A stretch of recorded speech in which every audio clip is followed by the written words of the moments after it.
बिस्मिल्लाहिर्रहमानिर्रहीम। आज के प्रोग्राम के साथ मैं हूं नसरुल्लाह मलिक। नाज़रीन, इमरान खान साहब ने एक मौक़िफ़ अपनाया हुआ है कि उन्होंने अमेरिका को एब्सोल्युटली नॉट कह दिया, जिसके बाद उनकी हुकूमत को ख़त्म कराया गया। अमेरिकी साजिश थी जिसके नतीजे में इमरान खान साहब की हुकूमत ख़त्म हुई और वो इस साजिश को बेनकाब करते रहेंगे। लेकिन आज एक ऑडियो लीक हुई जिसमें मलिक रियाज साहब पाकिस्तान के एक बड़े प्रॉपर्टी टाइकून हैं और साबिक सदर आसफ अली जरदारी के माबैन होने वाली गुफ्तगू में इसमें लगता यह है कि अमेरिका को इमरान खान साहब ने एब्सोल्युटली नॉट नहीं कहा, बल्कि आसफ अली जरदारी साहब ने इमरान खान साहब को एब्सोल्युटली नॉट कहकर उनकी तरफ से की गई ऑफ़र को मुस्तरद कर दिया। गोया इमरान खान साहब सपोर्ट चाहते थे पाकिस्तान पीपल्स पार्टी से कि अदम एतमाद के दौरान उन्हें सपोर्ट की जाए, उन्हें बचाया जाए, उनके इक़्तिदार को बचाया जाए, लेकिन आसफ अली जरदारी साहब ने उनका साथ नहीं दिया। इससे पहले भी बहुत सी खबरें मंजर आम पर आती रहीं पाकिस्तान पीपल्स पार्टी और PTI के माबैन राब्तों की, और ये भी कहा जाता रहा कि सेनेट के इंतखाबात हों, पंजाब में सेनेट के इंतखाबात हों या चेयरमैन सेनेट का इंतखाब हो, पीपल्स पार्टी की तरफ PTI हमेशा हाथ बढ़ाती रही है, साथ चलती रही है। लेकिन जलसे जुलूसों में पीपल्स पार्टी के ख़िलाफ़ जिस तरह की लैंग्वेज इस्तेमाल करते रहे इमरान खान साहब, उससे ये तासर देते रहे कि वो किसी सूरत भी पीपल्स पार्टी के साथ बातचीत करने को तैयार नहीं है। आज एक सीनियर साफ़ी बाकर सजाद सैयद ने भी डॉन से वो वाबस्ता हैं, उन्हें वहाँ पे भी रिपोर्ट किया कि किस तरीके से इमरान खान साहब ने अपना धरना अचानक इस्लामाबाद से ख़त्म किया और माजी के अंदर भी पीपल्स पार्टी के साथ उनके रवाबत कैसे रहे हैं। गोया इमरान खान साहब का ये बयानिया है कि अमेरिका ने उनकी हुकूमत को ख़त्म किया, ये भी अब मध्यम होता हुआ दिखाई दे रहा है। और वक्त गुजरने के साथ साथ कुछ ऐसी खबरें मंजर आम पर आ रही हैं जो ये तासर देती हैं कि इमरान खान साहब ने अपनी हुकूमत बचाने के लिए सारे तरीके इस्तेमाल किए और जिन लोगों को और जिन रहनुमाओं के ख़िलाफ़ वो मुसलसल तकारीर किया करते थे, उनके पास जाकर, उनके पास अपने लोग भेजकर उनसे मदद की दरख्वास्त करते रहे। इसका भी आज के प्रोग्राम में जायज़ा लेंगे। वीडियो ऑडियो लीक हुई, इस ऑडियो की वजह से इमरान खान साहब को कितना नुकसान होगा। और इमरान खान साहब ने आज प्रेस कॉन्फ्रेंस में एक बार फिर अपने वही इल्ज़ामात को दोहराया और कहा कि वो फिर इस्लामाबाद की तरफ मार्च के लिए आने वाले हैं। जब तक उन्हें इंतखाबात की तारीख नहीं मिलती वो इस्लामाबाद में धरना देंगे। इसका नतीजा क्या निकलेगा, इसका भी जायज़ा लेंगे आज के प्रोग्राम में। हमारे साथ मौजूद है डॉन से वाबस्ता सीनियर साफ़ी बाकर सजाद सैयद साहब, और उनके साथ तशरीफ़ रखते हैं पाकिस्तान तहरीक इंसाफ के रहनुमा रियाजा रासर हमैया साहब, और उनके साथ पाकिस्तान पीपल्स पार्टी के सीनियर रहनुमा फैसल करीम कुंडी साहब हमारे साथ मौजूद हैं। प्रोग्राम का आगाज़ बाकर सजाद साहब आपसे करते हैं। आपने अपनी स्टोरी में लिखा कि पीपल्स पार्टी और PTI के माबैन राब्ते हुए, उसके बाद ऑडियो मंजर आम पर आ गई। उससे पहले भी अगर देखा जाए तो इस्लामाबाद में जो धरना इमरान खान साहब मौखर करके गए, किस गारंटी पर मौखर करके गए? क्या इमरान खान साहब को ये गारंटी मिल गई और इमरान खान साहब को इंतखाबात की तारीख मिल जाएगी जून के अंदर? जी, ये जैसे मैंने आपने मेरी आर्टिकल का जिक्र किया, इसमें जो मेरी इत्तलाआत हैं और जिस तरह मेरी अपने कुछ लोगों से बातचीत हुई, तो उसमें उन्होंने यही कहा कि इमरान खान साहब को एक एश्योरेंस चाहिए थी कि इंतखाबात जल्द कराए जाएंगे। वो एश्योरेंस उनको दे दी गई है। उसके लिए जिन्होंने एश्योरेंस दी है, जो मुक़्तदर हल्कों ने, उन्होंने कुछ ऐसे मीडिएटर्स को इन्वॉल्व किया जिनकी दोनों साइड पे क्रेडिबिलिटी अच्छी थी। तो उस वजह से इमरान खान साहब ने अपना धरना मौखर किया, लॉन्ग मार्च को तकमील तक पहुँचाया, डी चौक के करीब वो पहुँचे और उसके बाद धरने को मौखर करके वो वापस चले गए। लेकिन अब जो ताज़ा इत्तलाआत हैं वो शायद ये कि गवर्नमेंट अपने उन वादों पर पूरा ना उतरे और वो बैक ट्रैक कर जाए। तो लिहाजा ये जो आज की इमरान खान साहब की प्रेस कॉन्फ्रेंस थी, जिसमें उन्होंने दोबारा आने का भी कहा और ये कहा कि हम दोबारा जोर मतलब अच्छे नंबर्स के साथ अब दोबारा इस्लामाबाद में वारिद होंगे, तो ये एक प्रेशर टैक्टिक है जो जिन लोगों ने इमरान साहब को एश्योरेंस दी उन पर भी और हुकूमत पर भी कि वो अपने जो वादा किया गया है कि हुकूमत ख़त्म करके इंटरिम हुकूमत कायम करके और नए इलेक्शंस की डेट दें, तो उसके लिए ये प्रेशर डालना चाह रहे हैं। इसमें जो इमरान खान साहब को एश्योरेंस दी गई है वो ये दी गई थी कि अभी जल्द ही शहबाज शरीफ साहब इनको 2 डेट्स मतलब पब्लिकली जाके गवर्नमेंट अनाउंस करेगी। एक तो है date of dissolution of the assemblies कि किस तारीख को मैं असेंबलीज डिज़ोल्व कर रहा हूँ, और फिर इलेक्शन की। अब ये 2 डेट्स इसलिए हैं जो जो इत्तलात हैं अब कॉन्स्टिट्यूशनली किस तरह से कंपैटिबल है, ये कॉन्स्टिट्यूशनल एक्सपर्ट्स के लिए डिबेट करने की है कि शायद उस इंटरिम हुकूमत का दौरानिया वो 90 दिन से ज़्यादा हो। लेकिन बहरहाल ये वो इंदिया है जो मुझे मिला है जो अपनी गुफ्तगू से। फैसल करीम कुंडी साहब, पीपल्स पार्टी के साथ अगर राब्ते थे, जो आज ऑडियो लीक हुई जिसमें मलिक रियाज साहब कह रहे हैं कि इमरान खान साहब बार बार आज रब्ता कर रहे हैं, आज तो बहुत से उनके मैसेजेस हैं, लेकिन जरदारी साहब ने कहा कि नहीं अब नहीं हो सकता। कौन सी ऐसी चीज़ें थी जो दरमियान में तय ना हो सकी जिसकी वजह से पीपल्स पार्टी ने इनकार कर दिया इमरान खान साहब की हुकूमत को बचाने के लिए? बिस्मिल्लाहिर्रहमानिर्रहीम। नसरुल्लाह मलिक साहब, पहली बात तो ये है कि आज जो चीज़ आई है, पहली बात तो ये है कि आज भी इस मुल्क में अगर आप देखें कि साबिक सदर हो इस मुल्क का, तो उसके भी फ़ोन टेप होते हैं। ये तो आप मानेंगे, मुझे नहीं पता कि सोर्स क्या है क्या नहीं है, लेकिन फ़ोन तो टेप हो रहे हैं। साबिक सदर का फ़ोन किस हैसियत से टेप हो रहा है, ये भी एक क्वेश्चन है इस मुल्क के लिए, इस इदारों के लिए, कि जो लोग मतलब अभी भी टेलीफोन टेप हो रहे हैं। दूसरी बात ये देखें, जब अदम एतमाद की तहरीक चल रही थी और इमरान खान साहब जिस किस्म के नारे लगा रहे थे, हमने as a information secretary of the party, हमारे जो बाकी नुमाइंदे थे, हमने हमेशा कहा है कि हमसे एनआरओ मांग रहा है इमरान खान, और हमने उसको सलूट नॉट कह दिया। लेकिन उस वक्त बात नहीं सुनी जा रही थी। उस वक्त अभी मीडिया पे इमरान कह रहा था कि जी मैं तो बिल्कुल ऐसा नहीं है और ऐसा नहीं है, और मैं तो मैं हाथ नहीं मिलाता, ये नहीं करता। लेकिन साथ साथ वो जो है नारोबी मांग रहा था, और प्रेसिडेंट जरदारी साहब ने पहले दिन ही कह दिया था एब्सोल्यूट नॉट। प्रेसिडेंट बिलावल साहब ने पहले दिन ही कह दिया था कि एब्सोल्यूट नॉट। और आपने चेयरमैन बिलावल साहब की स्पीच सुनी होगी पीछे में, जब उन्हें कौमी असम्बली में स्पीच की तो उन्होंने कहा था कि हम मुझसे भी राब्ते किए गए थे, अगर आप ये अदम एतमाद नहीं करेंगे तो हम पता नहीं मार्शल इस मुल्क में आ जाएगा या कुछ और चीजें हो जाएंगी। हमने हमेशा इनको एब्सोल्यूट नॉट कहा है। ये देखें, ये सियासी लोग हैं नहीं, इनके साथ क्या आप सियासत कर सकते? आप देखें कि हमेशा इन्होंने कहा है कि जी ये सारे चोर हैं, ये सारे डॉक्यूमेंट्स हाथ नहीं मिलाऊंगा, लेकिन अपनी कुर्सी के लिए आज पूरी कौम ने ये देख लिया है कि किस तरीके से वो लोगों को इस्तेमाल करके आसिफ अली जरदारी साहब से, जिसके मुतालिक इमरान खान ने क्या कुछ नहीं कहा, उससे अपनी इक़्तिदार की भीख मांग रहा था कि मुझे किसी तरीके से मुझे बचाओ, मेरी कुर्सी बचाओ, मेरी वज़ीर-ए-आज़म बचाओ, और ये करो। तो ये चीज़ें, पहला सवाल तो ये है कि फ़ोन भी टेप होते हैं इस मुल्क में, ये तो अब हकीकत हो गई है। और दूसरी बात है कि हमने एब्सोल्यूट नॉट कहा था, उस वक्त भी कहा था, और प्रेसिडेंट जरदारी लेकिन साहब कुंडी साहब जितने इल्ज़ामात आपके ऊपर लगे, जरदारी साहब को जिस इल्काबात से पुकारा गया, जिस तरह के अल्फाज इस्तेमाल किए जाते हैं उनके हवाले से, अगर आप पंजाब में सेनेट के इंतखाबात देखें तब भी ये नज़र आता है कि चौधरी परवेज़ लाई साहब दरमियान में आए, उन्होंने सालसी का किरदार अदा किया, जिसके बाद पंजाब में जो है वो बिला मुकाबला सेंटर मुंतखब हो गए। अगर सादे संजरानी साहब का इंतखाब हुआ तब भी पीपल्स पार्टी और पीटीआई बहुत करीब आई। इतनी सख्त लैंग्वेज के बावजूद पीपल्स पार्टी ने पीटीआई के लिए कहीं ना कहीं बातचीत का दरवाज़ा खुला रखा है। नहीं, मैं इस बात से एग्री नहीं करता हूँ। देखें, पहली बात तो ये है कि अगर हमने चौधरी साहबान से अगर बात की थी पंजाब में, पहली बात तो ये थी कि वहाँ पर हमारे इतने नंबर नहीं थे जिसमें हमारे सेंटर बन सकता था। उसमें यह था कि अगर हम विड्रॉ करते तो बिला मुकाबला जो है वो सेंटर्स जो है वो पीएमएलएन को और पीटीआई के बारे में जाते हमारे कैंडिडेट की विड्रॉ करने से। चौधरी साहबान ने बात की थी उस वक्त, और हमने कम अज़ कम वो बात मानी। हमने ये नहीं कहा कि हम रात को आपके साथ दुआ खैर कर गए, आपके साथ दुआ हमने मांग ली, आपके साथ सब कमिटमेंट हो गई, और सुबह कह के नहीं हमने यू टर्न ले लिया उस पर। लेकिन हमने वो यू टर्न नहीं लिया वो चीज़ ही। जहाँ तक संजरानी साहब की बात है, संजरानी साहब पीटीआई के कैंडिडेट नहीं थे।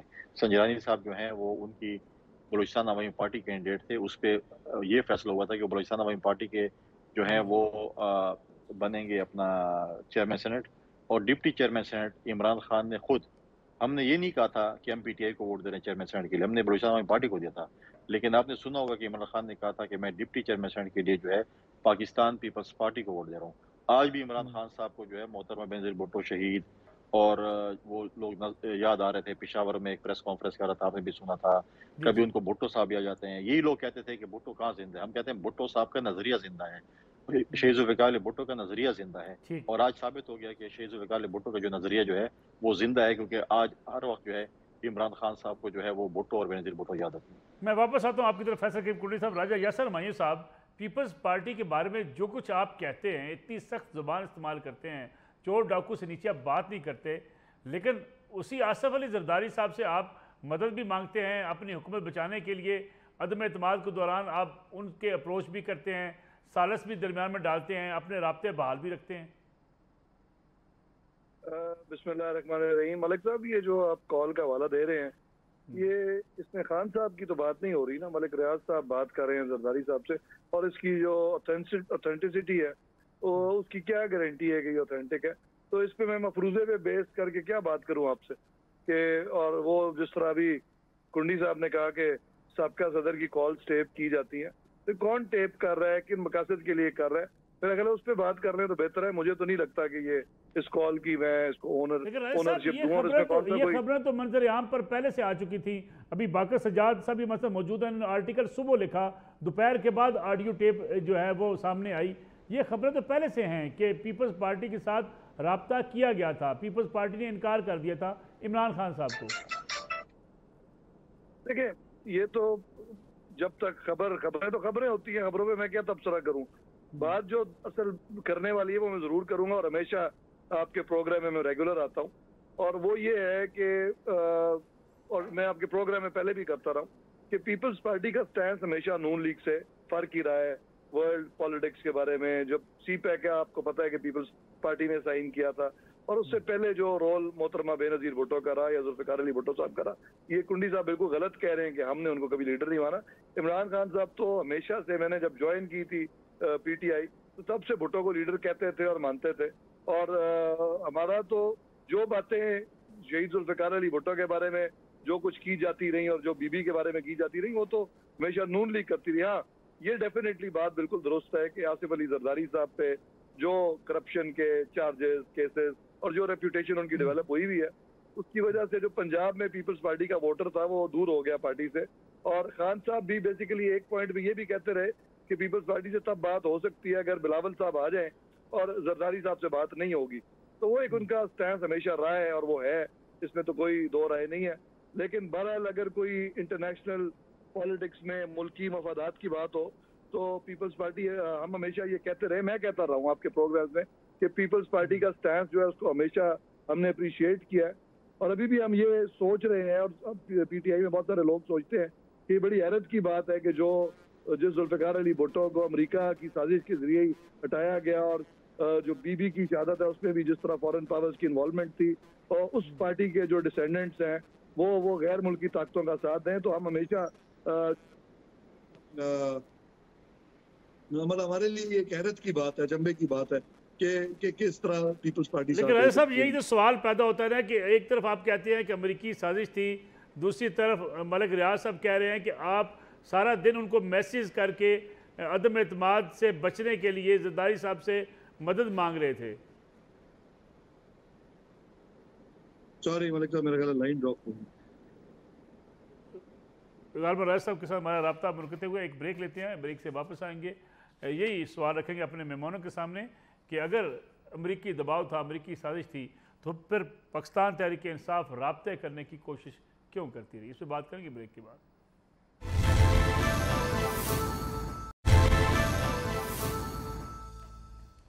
प्रोग्राम में एक बार फिर खुशामदीद। बाकर सजाद सैयद साहब, ये बताइएगा कि आपकी रिपोर्ट के अंदर भी ये लिखा गया कि पीपल्स पार्टी और PTI के माबैन राब्ते हुए, लेकिन दूसरी तरफ PTI अपना मौक़िफ़ अभी तक यही अपनाए हुए है। इमरान खान साहब अब भी ये बात कह रहे हैं कि अमेरिका ने उनकी हुकूमत को हटाया और वो किसी सूरत ग़ुलामी कबूल करने को तैयार नहीं थे। फिर दूसरा ये बताइएगा कि इमरान खान साहब अगर दोबारा वापस आते हैं तो इमरान खान साहब को जो गारंटी दी गई यहाँ से धरना ख़त्म करने की, तो फिर उस गारंटी का क्या बनेगा?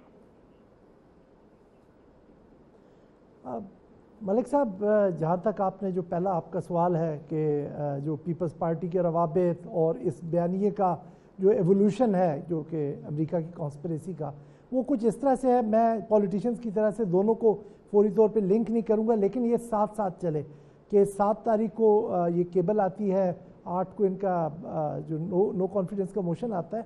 तो आप देखिएगा कि 24 मार्च तक खान साहब वॉज अनफेज्ड, उनमें कोई इस तरह की नहीं थी कि वो जा रहे हैं या कुछ हो रहा है 24-25 तारीख तक।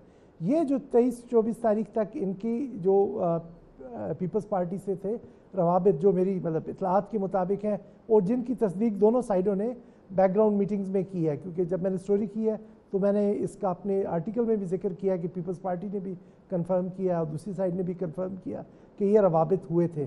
तो ये चीज़ तब तक चल रही थी तो खान साहब मुतमईन थे और उन्होंने उस तरह से इसके ऊपर शदोमत से अमेरिकन कॉन्स्पिरेसी का जिक्र नहीं किया। दूसरी बात ये की जाती है कि ये जो शाह महमूद कुरैशी साहब ने पहले कहा कि कुछ अरसा केबल खान साहब को दी ही नहीं गई, ये चीज़ भी मुझे मेरी जो सोर्सेज ने कंफर्म किया है, जो आपको पता है मैं फॉरेन ऑफिस भी कवर करता हूँ। तो ये जाके खान साहब को तकरीबन लगभग 13 तारीख को, मार्च की 13 तारीख को केबल दी जाती है, लेकिन उस वक्त खान साहब को मुक्तदार हलकों की तरफ से ये मैसेज आया कि आपने इसको पब्लिक में नहीं उठाना। तो खान साहब ने ये उनको इत्मीनान दिलाया कि ये चीज़ें होती रहती हैं डिप्लोमेसी में, तो मैं नहीं करूँगा। कहा यह जाता है कि उनका सारा कॉन्फिडेंस इस बात पे था कि पीपल्स पार्टी के साथ हमारी बात बन जाएगी, लेकिन जब 24 तारीख तक बात नहीं बनी तो ये फिर आपके 27 के जलसे में पहली दफ़ा उन्होंने बड़े वेग तरीके से, आपको याद है, लेटर लहरा के कहा कि ये मुझे ख़त आया, ना किसी मुल्क का नाम लिया और बस एक कहा कि कुछ हो रहा है, साजिश हो रही है। तो वहाँ से फिर चीज़ें इवॉल्व होती गई, फिर मीर जाफ़र आ गए, मीर सादिक आ गए। तो ये इस तरह से एवोल्यूशन है। अगर पॉलिटिशियंस इसको कनेक्ट कर सकते हैं तो कर ले। मैंने दोबारा क्रोनोलॉजी ऑफ इवेंट रख दी। अब दूसरा आपका पार्ट जो था क्वेश्चन का कि अगर ये एश्योरेंसेस पूरी नहीं होती तो मेरा ख्याल में जो गारंटर्स ने इसमें जैसे होता है ना सर्किट में आपने वो एक फ्यूज़ भी रखा होता है कि अगर शॉर्ट सर्किट हो जाए तो फिर किस तरह से करना है, तो उन्होंने भी एक सेफ्टी मैकेनिज्म बीच में रखा हुआ है। ठीक है। फैसल करीम कुंडी साहब, पीपल्स पार्टी के बाज़ रहनुमा इस किस्म के बयान देते हैं कि हमें फौरी इलेक्शन में चले जाना चाहिए, इमरान खान साहब अभी कमज़ोर हैं और इसका फ़ायदा उठाया जाए, लेकिन अगर डिले होता है, पेट्रोल की कीमतें बढ़ जाती हैं, महंगाई का तूफान आता है तो इलेक्शन मुश्किल हो जाएंगे। पीपल्स पार्टी यकसू नहीं हो पा रही। देखें, इलेक्शन का जो है वो फैसला पाकिस्तान पीपल्स पार्टी ने तो नहीं करना, ये तमाम इत्तेहादी जमातों ने करना है। और देखें, लीडरशिप क्वालिटीज़ उस वक्त पता चलती हैं कि जब मुश्किल हालात में मुल्क को चलाएं और मुश्किल हालात से मुल्क को जो है वो इस बहरानों से निकालें। तो लिहाजा जो है मेरे ख्याल में कि आपने देखा होगा कि पीपल्स पार्टी की तरफ से भी, PMLN की तरफ से और बाकी जमातों की तरफ से आ गया है कि इलेक्शन इन टाइम होगा।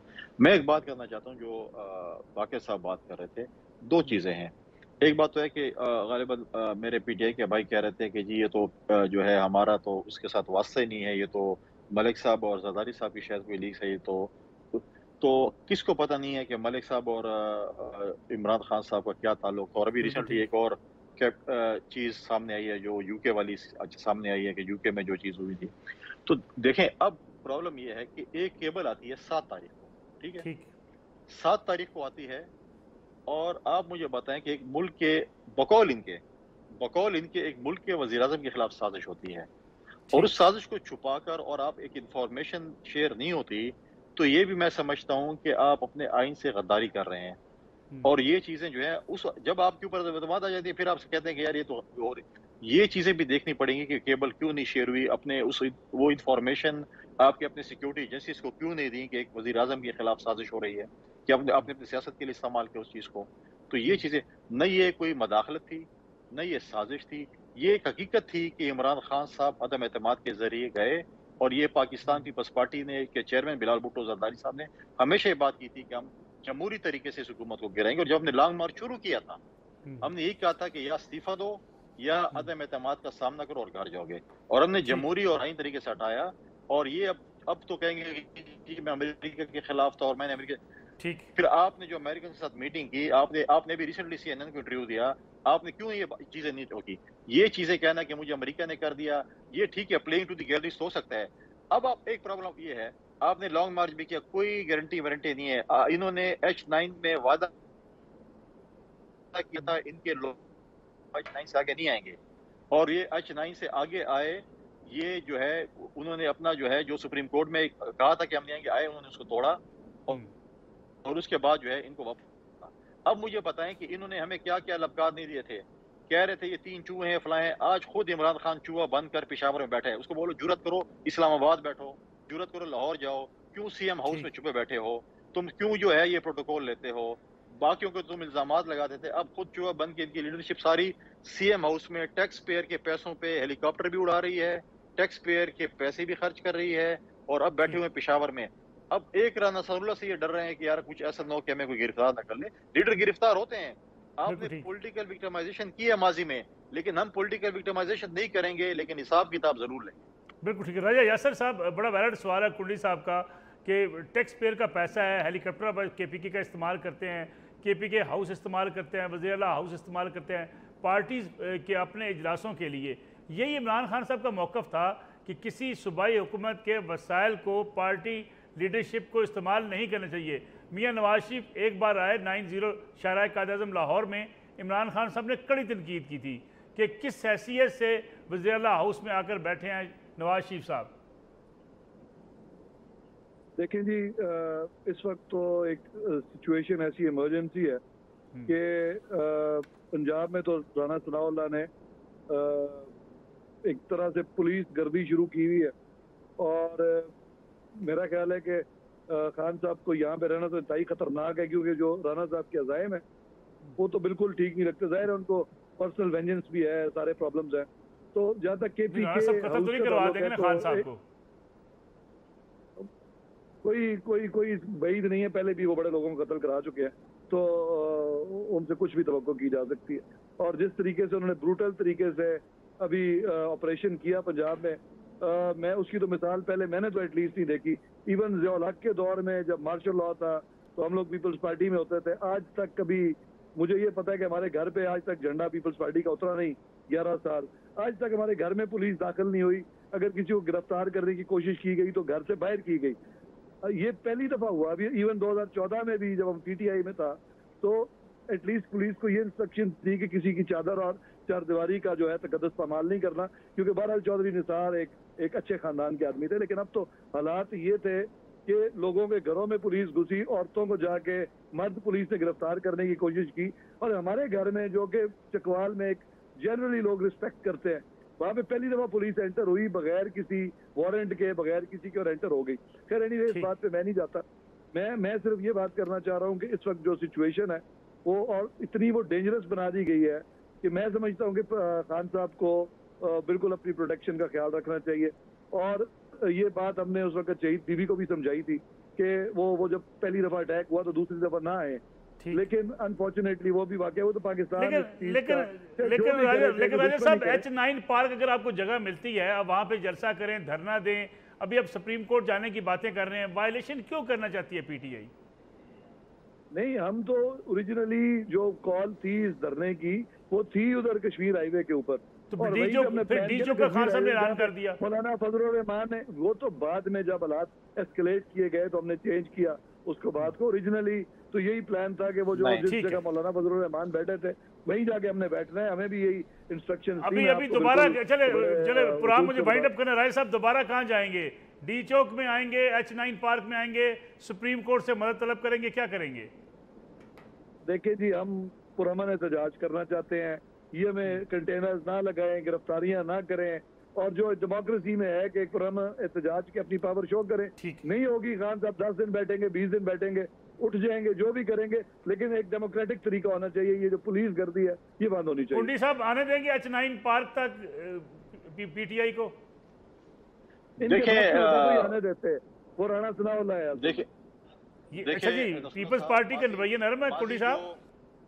बाजी में जो PTI का रवैया रहा है, देखिए पहले से इमरान ने कहा था कि हम डी चौक में धरना देंगे। माजी में इनका जो रहा है, रिकॉर्ड रहा है, इन्होंने पार्लियामेंट पे हमला किया, इन्होंने PTV पे हमला किया, इन्होंने पुलिस के SP को अपने वर्करों से पिटवाया। आज जो नहीं था कुंडी साहब, गलत बात कर रहे हैं, कोई आज तक पकड़ा क्यों नहीं गया?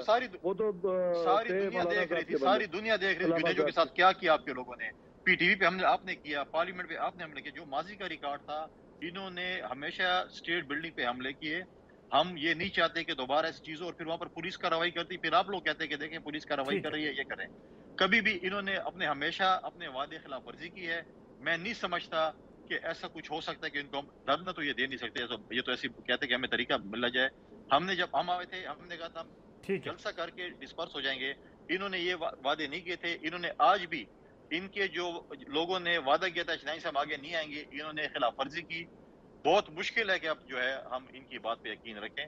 अब जो है हुकूमत और उसके इत्तेहादियों ने फैसला करना है कि हमने क्या करना है। लेकिन ये चीज देखें आप तो ये बात करते हैं, क्या आपने फरियाल तालपुर को जब रात को, ईद की रात को अस्पताल से जेल खोला गया स्पेशल और पिंडी जेल में शिफ्ट किया, क्या पीटीआई किसी बंदे ने आवाज उठाई बिल्कुल ठीक। कि ये ज्यादतियां हो रही हैं? आज ठीक है। आपको ज्यादतियां नजर आ रही हैं। जब जब ठीक है। राना सनाउल्लाह के साथ आपने 2 नंबर वो करके उसके ऊपर केस डाला, आज तक उसकी वीडियो नहीं है कि उसके सामने कोई हीरोइन पड़ी हो। आपके वजीर ने कल में भर के कहा कि मैंने खुद वीडियो देखी, वो वीडियो किधर है? असेंबली में खड़े होकर अल्लाह ताला के ठीक है। नाम के नीचे आपके वजीर कुड़ी कहते हैं, मैंने साहब प्रोग्राम का वक्त बिल्कुल खत्म है। बाकी सजा सही सब 30 सेकंड फॉर यू। क्या पीटीआई धरना देगी, ये जलसा करेगी? अब मुझे लगता है कि उसकी नौबत शायद ना भी आए, लेकिन ये पीटीआई की जो अभी जो अनाउंसमेंट है, मैंने जैसे पहले भी कहा था कि ये एक प्रेशर टैक्टिक्स है और 6 दिन का अल्टीमेटम जो था वो खान साहब का, उन्होंने एक तरह से अपना प्रेशर बिल्ड करने के लिए कहा है। लेकिन ये जून के महीने के पूरा जो मुझे लोगों ने बताया कि जून के महीने में किसी वक्त ये अनाउंसमेंट मुतवक्के है और जो गवर्नमेंट कर रही है वो ये बताना चाहती है कि हम खान साहब के प्रेशर के नीचे नहीं सकम्प किया, बल्कि हमने कुछ और कंसिडरेशंस की वजह से शायद ये अनाउंसमेंट की है। Thank you very much. बाकी सजा सही सर, राजा यासर हमायूं साहब, फैसल करीम कुंडली साहब मौजूद थे। नाज़रीन, आज का प्रोग्राम था, कल इंशाल्लाह आपकी खिदमत में दोबारा हाजिर होंगे। इजाज़त दीजिए, अल्लाह हाफ़िज़।